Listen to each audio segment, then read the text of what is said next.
E aí pessoal, beleza? Tudo bem com vocês? Aqui quem fala é o Zek e hoje eu vou estar fazendo a leitura de um conto, dessa vez continuando com as maravilhas assombrosas criadas pelo nosso querido Edgar Allan Poe, e dessa vez com o conto O Gato. E vocês devem estar se perguntando aí por que eu estou fazendo esse tipo de vídeo, já que o foco do canal é a arte.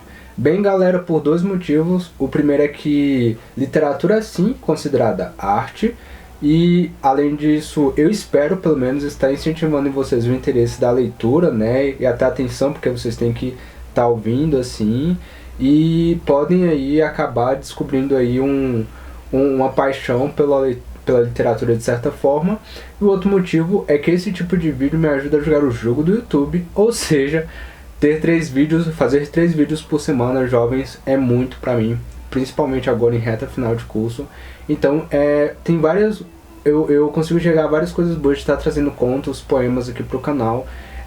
E vocês, eu acredito que são os principais beneficiados com isso, tá bom? Então, vamos começar. Lembrando que esse é um conto, então aí pode esperar aí pelo menos 20 minutos de vídeo. E o ideal é que vocês possam colocar ali na seu fone de ouvido, escutando enquanto vocês fazem alguma coisinha. Ou procurem esse conto aí na internet e acompanhem a leitura comigo. Beleza? Então, bora lá! Não espero nem peço que acreditem nesta narrativa, ao mesmo tempo estranha e despretensiosa que estou a ponto de escrever. Seria realmente doido se esperasse, nesse caso, em que até mesmo meus sentimentos rejeitaram a própria evidência. Todavia, não sou louco e certamente não sonhei o que vou narrar. Mas amanhã morrerei, e quero hoje aliviar minha alma. Meu propósito imediato é o de colocar diante do mundo simplesmente, sucintamente e sem comentários, uma série de eventos, nada mais do que domésticos. Através de suas consequências, esses acontecimentos me terrificaram, torturaram e destruíram. Entretanto, não tentarei explicá-los nem justificá-los. Para mim, significam apenas horror. Para muitos, parecerão menos terríveis do que góticos ou grotescos. Mais tarde, talvez, algum intelecto surgirá para reduzir minhas fantasmagorias e lugares comuns.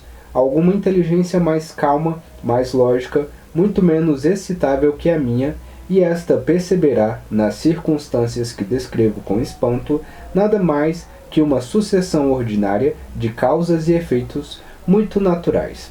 Desde a infância observaram minha docilidade e a humanidade de meu caráter. A ternura de meu coração era de fato tão conspícua que me tornara alvo dos gracejos de meus companheiros. Gostava especialmente de animais, e assim, meus pais permitiam que eu criasse um grande número de mascotes. Passava a maior parte do meu tempo com eles e meus momentos mais felizes transcorriam quando os alimentava ou acariciava. Essa peculiaridade de caráter cresceu comigo e, ao tornar-me homem, prossegui derivando dela uma de minhas principais fontes de prazer. Todos aqueles que estabeleceram uma relação de afeto com um cão inteligente e fiel dificilmente precisarão que eu me dê ao trabalho de explicar a natureza da intensidade e da gratificação que deriva de tal relacionamento.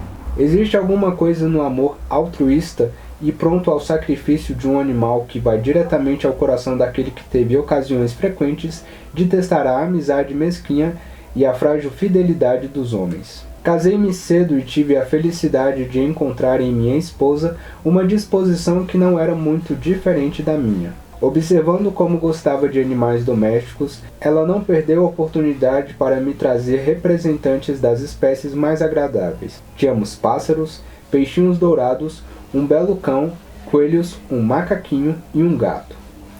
Este último era um animal notavelmente grande e belo, completamente preto e dotado de uma sagacidade realmente admirável. Ao falar de sua inteligência, minha esposa, cujo coração não era afetado pela minha superstição, fazia frequentes alusões à antiga crença popular de que todos os gatos pretos eram bruxas disfarçadas.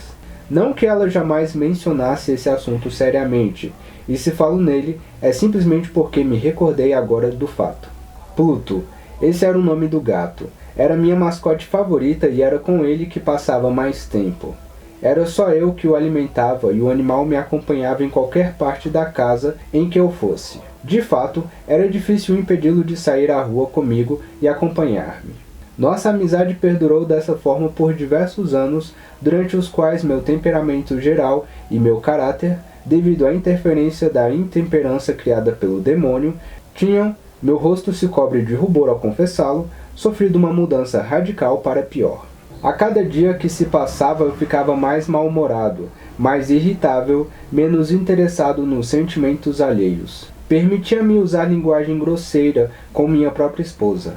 Após um certo período de tempo, cheguei a torná-la alvo de violência pessoal. Naturalmente, minhas mascotes sentiram a diferença em minha disposição. Não apenas as negligenciava, como chegava a tratá-las mal. Mas com relação a Pluto, entretanto, eu ainda conservava suficiente consideração para conter-me antes de maltratá-lo, ao passo que não tinha escrúpulos em judiar dos coelhos, do macaco e até mesmo do cão quando, por acidente ou até mesmo por afeição, eles se atravessavam em meu caminho. Porém, minha doença cresceu cada vez mais, pois que doença é pior que o vício do alcoolismo? E, finalmente, até Pluto, que estava agora ficando velho e, em consequência, um tanto impertinente, até Pluto começou a experimentar os efeitos de meu mau humor. Uma noite, ao chegar em casa bastante embriagado, depois de um de meus passeios sem destino através da cidade, imaginei que o gato estava evitando minha presença. Agarrei-o à força e então, assustado por minha violência, ele infligiu uma pequena ferida em minha mão com seus dentinhos. A fúria de um demônio possuiu-me instantaneamente. Nem sequer conseguia reconhecer a mim mesmo. Minha alma original parecia ter fugido imediatamente do meu corpo, e uma malevolência, mais do que satânica, alimentada pelo Jin, assumiu o controle de cada fibra do meu corpo. Tirei um canivete do bolso do meu colete, abri a lâmina, agarrei a pobre besta pela garganta e deliberadamente arranquei da órbita um de seus olhos. Encho-me de rubor e meu corpo todo estremece quando registro essa abominável atrocidade. Quando a manhã me trouxe de volta à razão, depois que o sono tinha apagado a maior parte do fogo de minha orgia alcoólica, experimentei um sentimento misto de horror e de remorso pelo crime que eu havia cometido. Mas esse sentimento foi no máximo débil e elusivo, e a alma permaneceu intocada. Novamente mergulhei em meus excessos e logo afoguei na bebida toda a lembrança de minha má ação. Enquanto isso, o gato lentamente se recuperou. A órbita vazia do olho perdido apresentava, naturalmente, uma aparência assustadora, mas ele não parecia estar sofrendo mais nenhuma dor. Andava pela casa, como de costume, mas, como se poderia esperar, fugia de mim em extremo terror cada vez que chegava perto dele.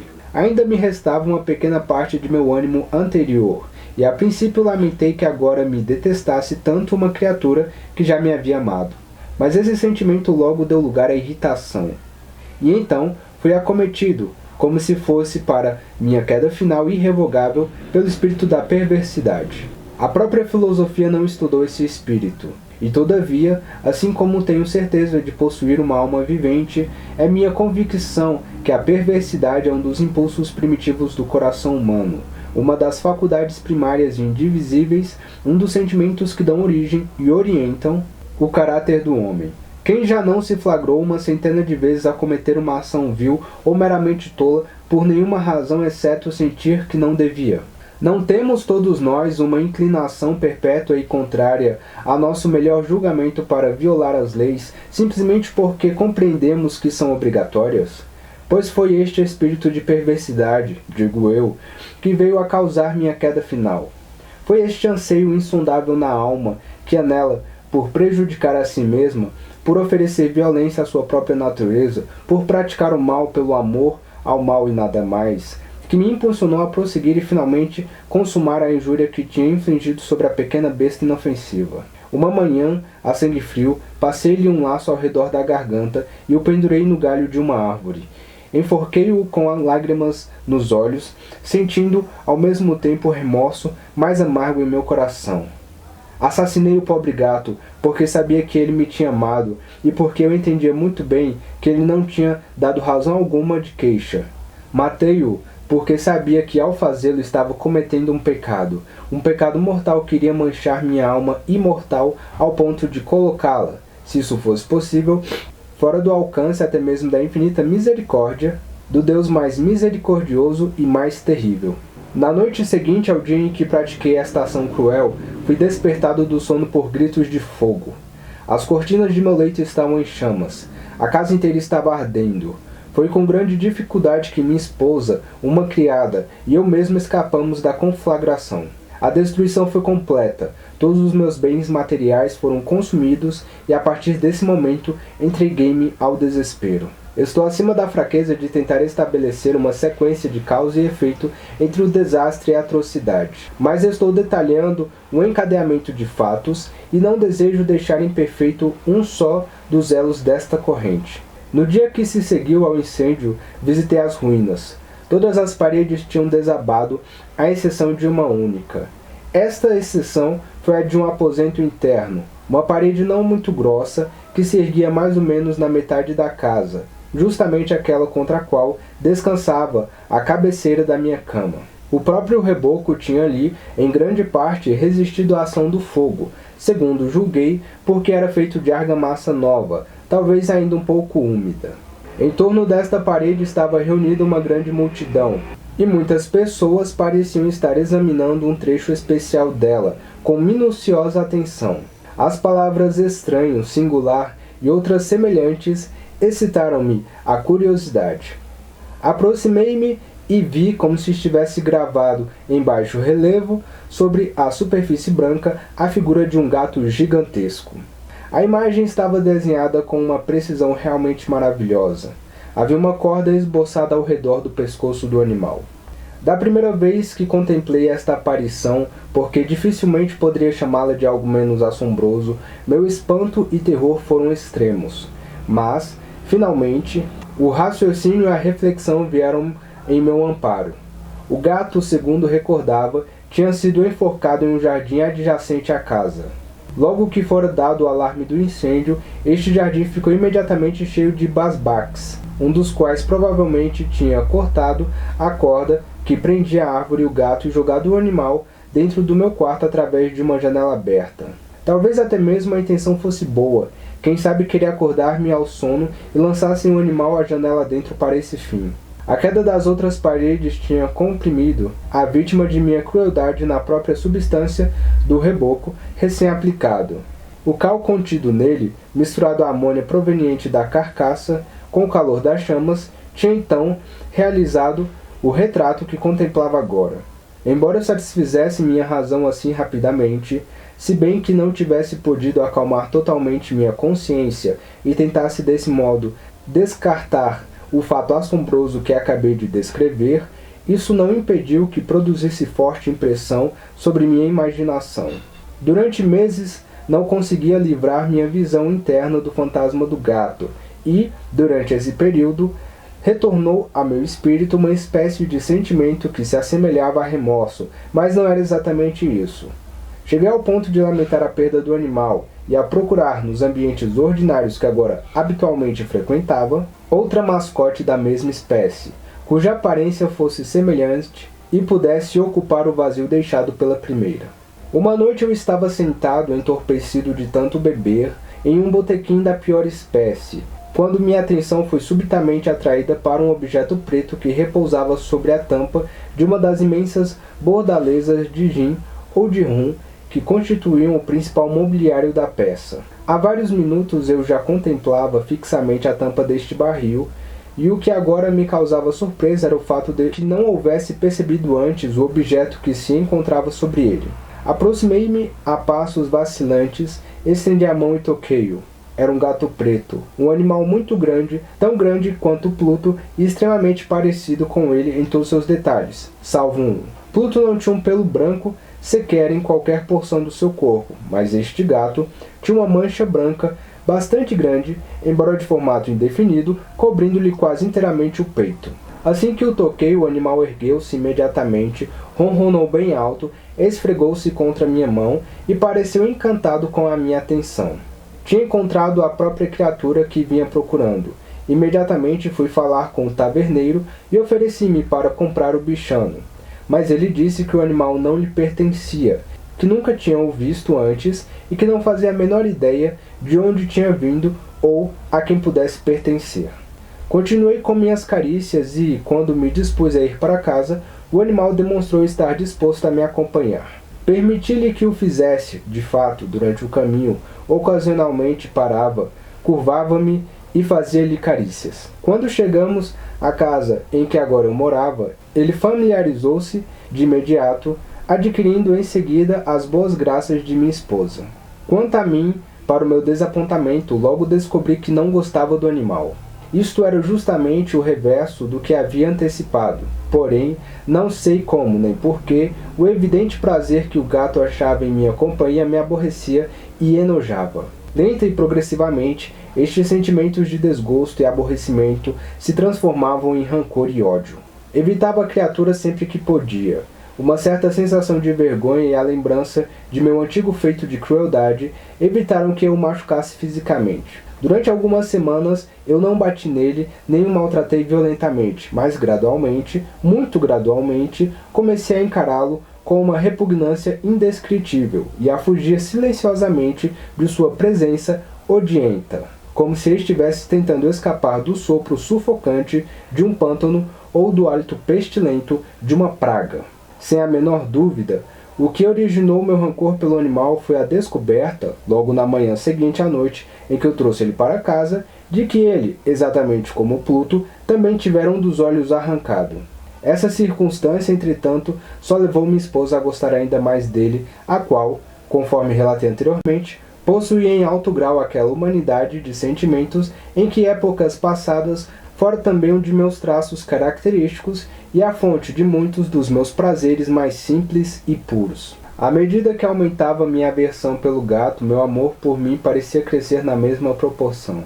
Seguia meus passos com a pertinácia que seria difícil de fazer o leitor compreender. Onde quer que me assentasse, vinha enroscar-se embaixo de minha cadeira ou saltar sobre meus joelhos, cobrindo-me de carinhos nojentos. Se eu me erguesse para caminhar, ele se intrometia entre meus pés e quase me fazia cair, ou então cravava suas unhas longas e afiadas em minhas roupas e procurava, dessa forma, trepar até chegar até o meu peito. Nessas ocasiões, embora eu ansiasse por rebentá-lo à pancada, ainda me sentia incapaz de fazê-lo, em parte pela recordação de meu crime anterior, mas, especialmente, confessarei de imediato, porque tinha absoluto pavor daquele animal.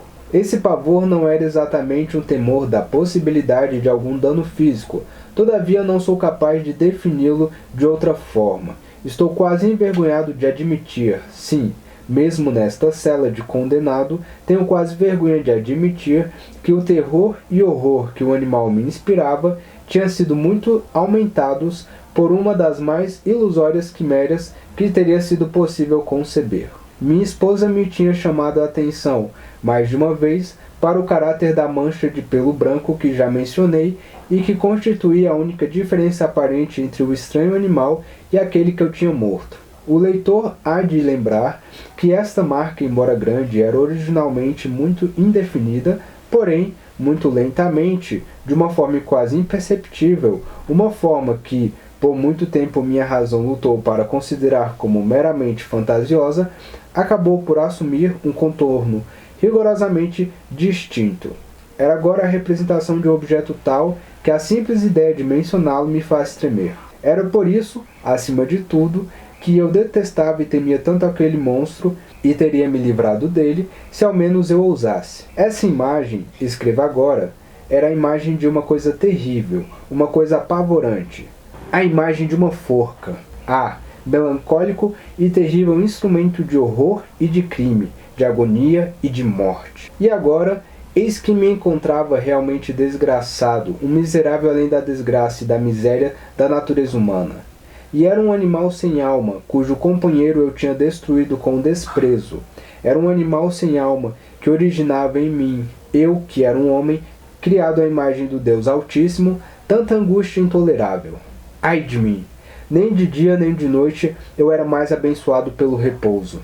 Durante o dia a criatura não me deixava por um único momento e, de noite, eu me acordava de hora em hora despertando de sonhos cheios de um pavor indescritível para encontrar a respiração quente daquela coisa soprando diretamente sobre o meu rosto e seu enorme peso. Um pesadelo encarnado do qual eu não poderia jamais me acordar, oprimindo e esmagando eternamente o meu coração. Sob a pressão de tormentos assim, os débeis traços que restavam de minha boa natureza sucumbiram totalmente. Os maus pensamentos se tornaram meus amigos íntimos, meus únicos amigos, logo os pensamentos mais ímpios e mais maléficos. O mau humor de minha disposição habitual transformou-se em um rancor indefinido voltado para todas as coisas e para toda a humanidade. E os acessos de fúria súbitos, frequentes e incontroláveis aos quais eu agora me abandonava cegamente e sem o menor remorso eram descarregados, ai de mim, precisamente sobre a minha esposa, a sofredora mais paciente e mais constante, que nunca emitia sequer uma palavra de queixa ou de revolta contra mim. Um dia ela me acompanhou com a intenção de executar alguma tarefa doméstica ao porão do velho edifício em que nossa pobreza atual nos obrigava a morar. O gato me seguiu pelos degraus íngremes e, quando me fez tropeçar e quase me levou a cair escada abaixo, deixou-me exasperado a ponto de enlouquecer. Erguendo o machado, esquecido em minha cólera do medo infantil que até então havia impedido que levantasse um dedo contra ele, dirigi um golpe ao animal que, sem a menor dúvida, teria sido fatal se tivesse acertado onde eu queria. Porém, a machadada foi impedida pela mão de minha esposa a segurar-me o braço. Essa interferência me lançou em uma raiva mais do que demoníaca. Arranquei o braço de seu aperto e, com um único golpe, enterrei o machado na cabeça dela. Ela caiu morta no mesmo lugar, sem soltar um único gemido. Tendo cometido este assassinato pavoroso, imediatamente sem remorsos e da maneira mais deliberada possível, voltei-me para a tarefa de esconder o corpo. Sabia que não podia removê-lo da casa, tanto de dia como de noite, sem correr o risco de ser observado pelos vizinhos. Uma série de projetos passou por minha cabeça.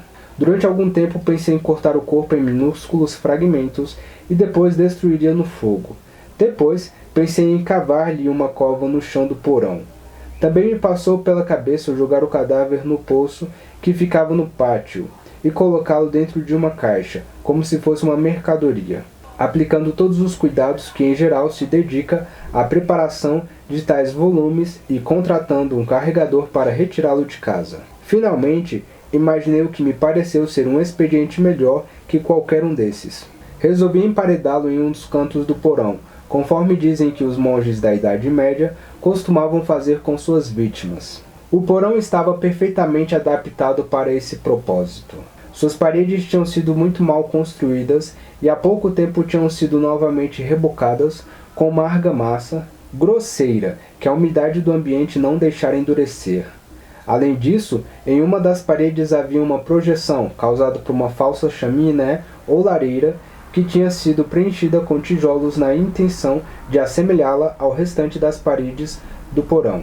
Não tinha dúvidas de que poderia facilmente retirar os tijolos neste ponto, enfiar o cadáver e depois restaurar a parede inteira ao estado anterior, de tal modo que olhar algum poderia detectar qualquer outra suspeita. Não me enganava nesse ponto. Com um pé de cabra retirei facilmente os tijolos e depois de depositar o corpo cuidadosamente contra a parede interna, ergui-o de forma a deixá-lo em pé, apoiado contra a parede. Com pouca dificuldade, recoloquei os tijolos e deixei a estrutura preciosamente da maneira em que se achava antes. Tendo trazido cal, areia e uma porção de pelos de animais retirados de couros, como era costume na época, preparei, com todas as precauções possíveis, uma argamassa que não podia ser diferente da que recobria o restante da parede e, com esta, reboquei muito cuidadosamente os tijolos que havia recolocado.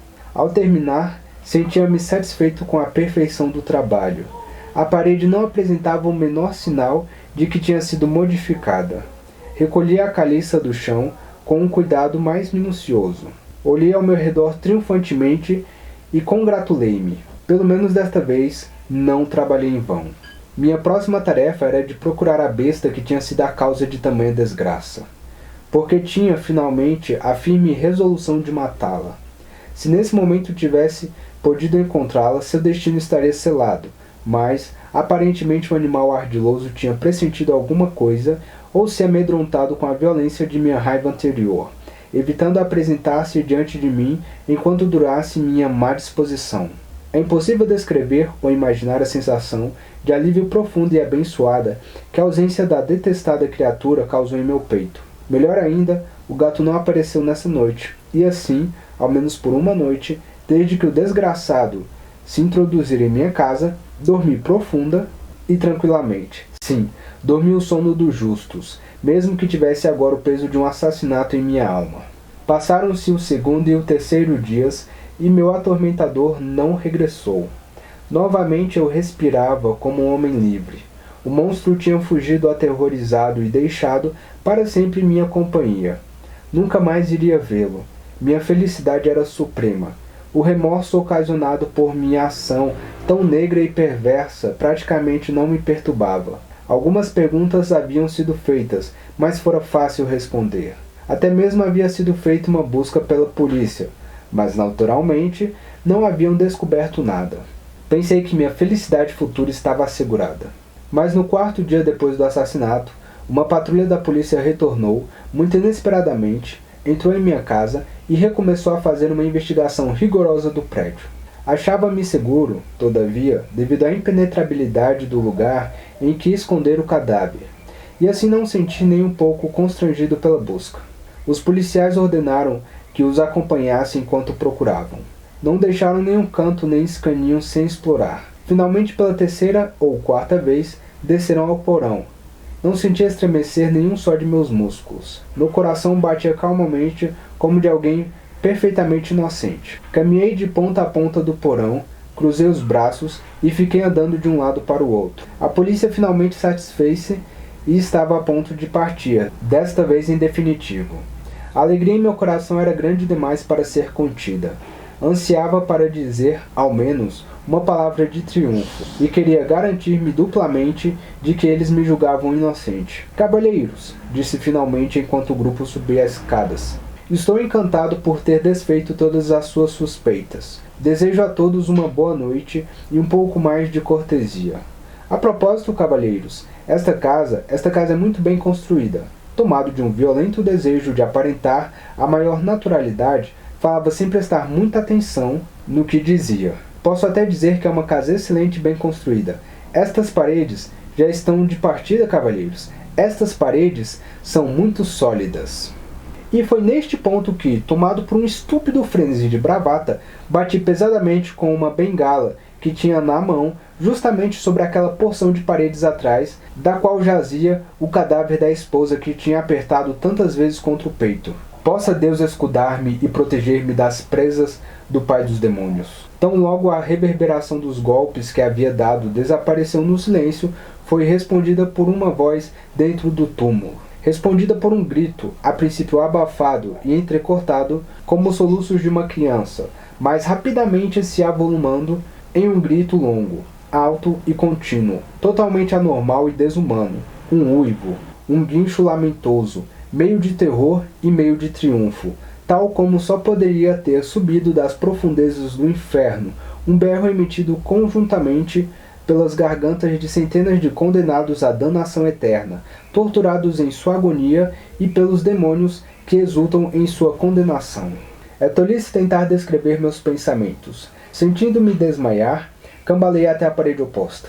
Por um instante, o grupo de policiais que subia as escadas permaneceu imóvel, em um misto de espanto e profundo terror. No momento seguinte, uma dúzia de braços robustos esforçava-se para esboroar a parede. O cadáver, já bastante decomposto e coberto de sangue coagulado, estava ereto perante os olhos dos espectadores, na mesma posição em que eu o deixara. Mas sobre a sua cabeça, com a boca vermelha escancarada e uma chispa de fogo no único olho, sentava-se a besta horrenda cujos ardis me tinha levado ao assassinato e cuja voz denunciadora agora me levaria ao carrasco. Eu havia emparedado o monstro dentro do túmulo. Bem, pessoal, essa foi a leitura desse mês de abril. Eu espero que vocês tenham gostado e não se assustado ou se aterrorizado tanto. Foi um conto de terror, de modo algum, quero incentivar o maltrato aos animais, por ter lido esse conto, tá? Na verdade, é mais um conto de terror do Poe mesmo, e, enfim, vamos levar mais como uma leitura e assim por diante. Tem uma discussão saudável nos comentários, mas eu li mesmo com a entonação certa, nos momentos de devaneio desse personagem, porque era necessário simplesmente dar mais substância à narrativa, mas não maltrato bichinhos, nem meu gato, nem minha gatinha não, tá bom? Então é isso, espero que vocês tenham gostado desse conto. Se vocês querem ver mais disso no canal, comenta aí, tá? É legal tá trazendo mais disso, mas enfim, fica um vídeo muito longo. Eu não sei se todos que gostam de leitura de poemas, ou de, enfim, ler e ouvir, vão gostar desse tipo de coisa, mas comenta aí, tá bom? Pra mim saber mais. Então é isso, espero que vocês tenham gostado. E nos vemos no nosso próximo episódio, semana que vem. É isso aí, deixa o seu like triplo, compartilha, comenta, se inscreve. Valeu, falou e...